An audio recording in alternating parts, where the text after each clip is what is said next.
নমস্কার প্রিয় বন্ধুরা।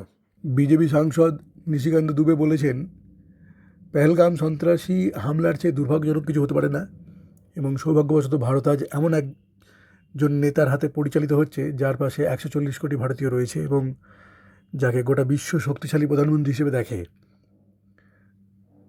বিহারে তিনি যেভাবে বলেছিলেন যে আমরা সন্ত্রাসীদের মাটিতে নামিয়ে আনবো, মানে পুঁতে দেবো আর কি, তাতে প্রধানমন্ত্রী মোদির রাগ স্পষ্ট দেখা গেছে। লস্করে তৈবা বাংলাদেশের অন্তর্বর্তী সরকার বা অন্তর্বর্তীকালীন সরকারের সঙ্গে নিয়মিত যোগাযোগে আছে বলে উনি দাবি করেছেন।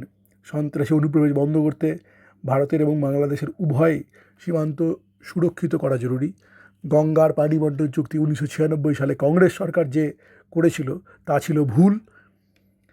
বিহারের মুখ্যমন্ত্রী নীতিশ কুমারও বারবার তা বলেছেন। পশ্চিমবঙ্গের মুখ্যমন্ত্রী তিস্তা জল চুক্তির বিরোধিতা করেছিলেন। আসামের মুখ্যমন্ত্রী হিমন্ত বিশ্ব শর্মা বিরোধিতা করেছেন যাতে ব্রহ্মপুত্রের জল বাংলাদেশ না যায়। কতদিন আমরা সাপেদের জল দিয়ে যাব? এখন সময় এসেছে সাপেদের চূর্ণ করে দেওয়ার।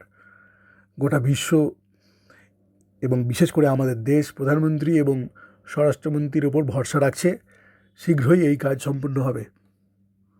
এবার প্রশ্ন হচ্ছে, নিশিকান্ত দুবের এই মন্তব্যগুলির থেকে আমরা কী বুঝতে পারছি? স্পষ্টই তিনি একটি রণংদেহী মেজাজ তৈরি করার চেষ্টা করছেন সরকারকে দৃঢ় এবং কার্যকর প্রতিচ্ছবি হিসেবে উপস্থাপন করার জন্য।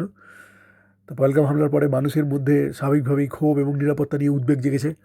এই আবেগকে কাজে লাগিয়ে তিনি প্রধানমন্ত্রীর শক্তি, জনসমর্থন এবং আন্তর্জাতিক মর্যাদার কথা মনে করিয়ে দিচ্ছেন যাতে জনগণের মধ্যে সরকার প্রীতি বজায় থাকে। এছাড়া তিনি জলশক্তির প্রসঙ্গ তুলে কংগ্রেস এবং বিরোধী নেতাদের ভারতের স্বার্থ বিকিয়ে দেওয়ার অভিযোগ আনছেন যাতে জাতীয়তাবাদী আবেগ আরও উস্কে ওঠে। আর এই যে সাপ শব্দটি ব্যবহার করা হয়েছে এখানে, তিনি সন্ত্রাসীদের এবং তাদের মদতদাতাদের একরকম অমানবিক রূপে চিত্রিত করার চেষ্টা করছেন। মানে এরা সত্যি সত্যি বলতে গেলে মানুষের স্তরে পড়ে না, এটা বোঝানোর চেষ্টা করেছেন উনি। তো আপনার মতামত জানাবেন, সাবস্ক্রাইব করুন, লাইক করুন।